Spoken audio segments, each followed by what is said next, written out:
2018 को खरीदी थी और फिर 10% डेप्रिसिएशन इस पर लगता है। 1 अक्टूबर 2018 को मशीन को बेच दिया जाता है 1,20,000 रुपए में। मशीनरी अकाउंट बनाना था 31 मार्च 2017, 18 और 19 का। बड़ा आसान सा क्वेश्चन था। पहले ईयर को समझना था कि जो ईयर है वो 1 अप्रैल से 31 मार्च तक चलता है, ठीक है।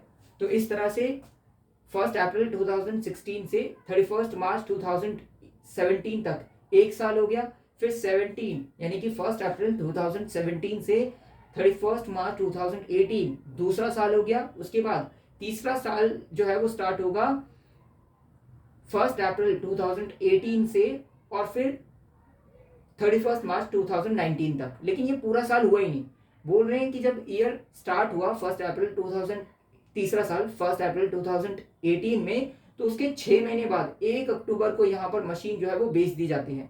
यानी कि 2 साल तक तो मशीन को यूज किया गया, तीसरे साल में 6 महीने मशीन को यूज किया गया और फिर मशीन को बेच दिया जाता है। तो पहले 2 साल का पूरा पूरा डेप्रिसिएशन लगाओ पूरे साल का, और तीसरे साल में 6 महीने का डेप्रिसिएशन कैलकुलेट होगा। और वो कोने पर हमने किया हुआ है कि भाई 2 लाख की मशीन थी तो 2 लाख की मशीन है, इस पर 10% डेप्रिसिएशन कैलकुलेट किया तो वो 20,000 आया। और फिर डेप्रिसिएशन हटाने के बाद साल के लास्ट में 1,80,000 की मशीन की वैल्यू रह जाती है। फिर दूसरे साल मशीन को यूज किया, अगेन 10% डेप्रिसिएशन लगा 20,000 रुपीज, और फिर साल के लास्ट में यानी कि 2 साल बाद मशीन की वैल्यू रह जाती है 1,60,000 रुपये। उसके बाद मशीन को 6 महीने तक यूज किया गया, यानी कि 1 अप्रैल 2018 से 1 अक्टूबर 2018 तक 6 महीने बनते हैं और 6 महीने का डेप्रिसिएशन हमने कैलकुलेट किया, वो आता है 10,000 रुपये। और फाइनली 2.5 साल बाद मशीन की वैल्यू मिलती है 1,50,000 रुपये। और इस मशीन को कितने में बेचा गया है? 1,20,000 रुपये में। तो इस तरह से 30,000 का यहाँ पर लॉस मिला, और यही जो कैलकुलेशन हमने किया है अकाउंट बना करके शो करना था, और ये क्वेश्चन हमने आपको कराया हुआ है।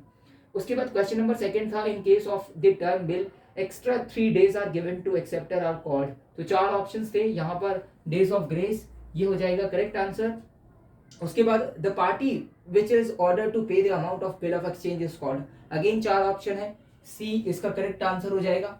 उसके बाद what do you mean by reserves, हमने बोला था जो रिजर्व्स हैं वो प्रॉफिट में से एक अलग अमाउंट रख लिया जाता है कि फ्यूचर में कोई अननोन लाइबिलिटी होगी तो उसको खत्म करने के लिए या फिर फ्यूचर में कैश की रिक्वायरमेंट को पूरा करने के लिए इस अमाउंट का यूज किया जाएगा, और ये प्रॉफिट का एप्रोप्रिएशन होता है। और what are the major types of reserves, तो 2 टाइप्स के हैं, हमने किया था रेवेन्यू रिजर्व्स और दूसरा कैपिटल रिजर्व्स। और फिर रेवेन्यू रिजर्व्स में भी हमने किया था कि ये 2 टाइप्स के होते हैं, एक जनरल और दूसरा स्पेसिफिक रिजर्व। क्वेश्चन नंबर 5 है, parties to bill of exchange. तो बिल ऑफ एक्सचेंज में ये 3 पार्टी है ना, पार्टीज है ड्रॉयर, ड्रॉई और पेही। तो ये था क्लास 11th का सॉल्यूशन।